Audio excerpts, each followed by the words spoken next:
Alors, en continuant, ici, je vais vous emmener dans la classe des oxydes. Je vous ai parlé du diamant qui est un élément natif et maintenant je voulais parler d'un autre minéral utilisé en bijouterie qui s'appelle le corindon. Alors je vais passer de l'autre côté, ce sera plus simple pour que je vous explique. Le corindon, vous connaissez tous le diamant, le corindon, je ne pense pas que ce soit un terme que vous connaissiez forcément. C'est normal, le corindon, c'est pas assez sexy comme nom, donc en bijouterie, on lui a trouvé un autre nom au corindon. En fait, quand le corindon est de couleur rouge, comme ici, on l'appelle rubis. Et ça, pourquoi il est de couleur rouge alors que normalement le corindon qui est un oxyde, d'aluminium, oxygène aluminium, il n'y a aucun élément chimique là-dedans qui vous donne de la couleur. Par contre, potentiellement, il y a des petites impuretés qui peuvent se mettre dans la structure chimique du corindon. Et quand il y a du chrome, c'est un élément chromophore, le chrome, un élément chromophore, donc qui donne de la couleur. Et elle donne, dans le cas du corindon, elle donne de la couleur rouge pour rubis.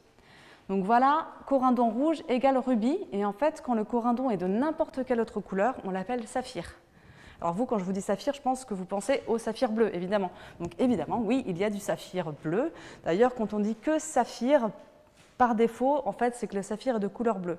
Mais par contre, il existe également des saphirs de couleur jaune, de couleur rose, de couleur verte, d'un petit peu toutes les couleurs finalement.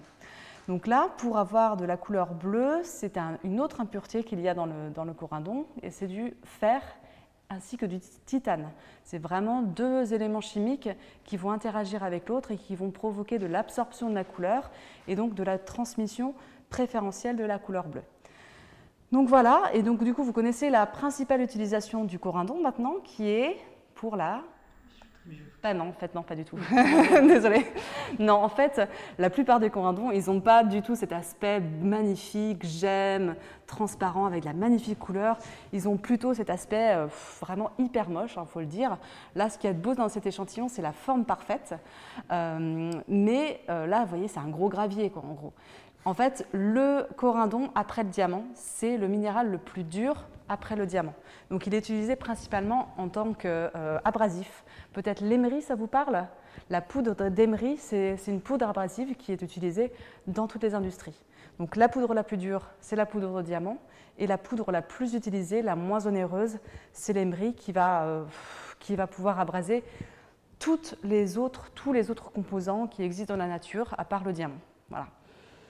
Donc voilà un petit peu, je voulais absolument vous présenter cette petite pierre gemme parce que moi j'adore les gemmes. Mais après, je vous propose de continuer dans la galerie pour voir d'autres beautés de notre musée.